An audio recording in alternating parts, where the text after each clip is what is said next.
Ang isang advantage ng QS is alam mo kung may budget ang office nyo or wala. Alam mo kung may manabibid na project or wala.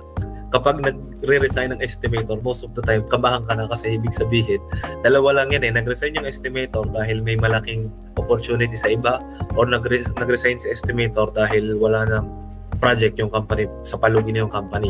Ang isang advantage naman din ng estimator, dahil nga tungkol sa pera ang pinag-uusapan at magaling ka sa quantification at sa pera, halos parang accountant ka na rin ng side dyan eh.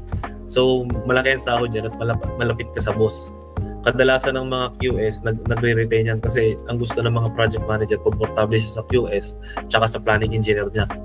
Yung sa site engineer, basta magaling, kahit hindi siya komportable, magiging maayos eh.